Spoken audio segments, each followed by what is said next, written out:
করতে আমি এখানে চিকেনের টুকরোগুলোকে ছোট করে কেটে নিয়েছি।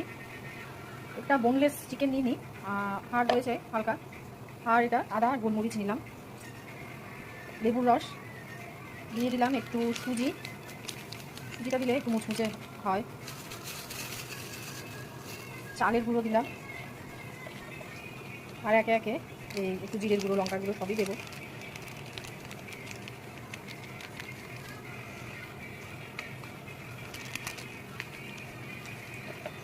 একটু বেসন দেবো, নুন আর হলুদ, নুন দিলাম, ভালো করে মেখে নেবো। এটা মেখে 10 মিনিট আমি একটু রেস্টে রাখবো। একটু বেসন দিচ্ছি, কারণ সুজি আর চালের গুঁড়ো দিয়েছি, তো বেসন খুব বেশি দরকার না, হালকা একটু দিলাম, তো একটু জল দেবো। এটা 10 মিনিট কিন্তু রেখে দেবো। মশলা একটু পেঁয়াজ কুচিও দেওয়া যায়, আমি আর দিলাম না। একটু রসুন ছোটো করে দেবো ভাবছি, একটু রসুন দিয়ে দিলাম। এবার এটাকে 15-20 মিনিটের জন্য একটু রেস্টে রেখে দেবো। 20 মিনিট আমি রেস্টে রেখেছি। এবার এগুলো ভেজে নেবো। তেল দিয়ে দিয়েছি, তেলটা গরম হয়ে গেছে, তেলটা ভালো মতো গরম করে নিতে হবে। তারপরে আঁচটা কিন্তু কমিয়ে দেবো। আর একটু ডুবো তেলেও করা যায়, আমি অত তেল দিইনি, মোটামুটি যতটা না দিলে নয়।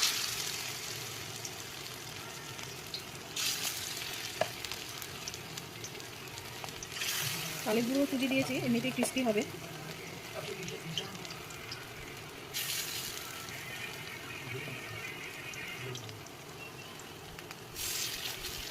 কটা আগে হোক,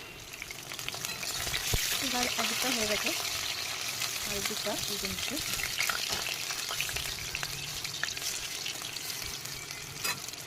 মাছটা মাঝারি রেখেছি, মাঝারি লোতে রেখেছি, হয়ে গেছে ভাজা, একদম অনেক মুচমুচে ক্রিস্পি হয়েছে, দেখেই বোঝা যাচ্ছে।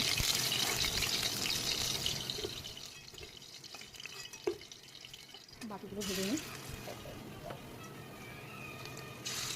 ঘরোয়াভাবে এটার মধ্যে সোয়া সস টস দিয়েও, একটু সোয়া সস তারপর চিলি সস এগুলো দিয়েও ব্যাটার মানে মাখালে হতো।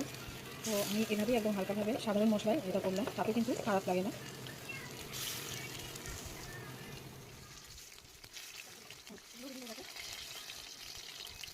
গরম গরম ক্রিসপি চিকেন পকোড়া কিন্তু একদম রেডি।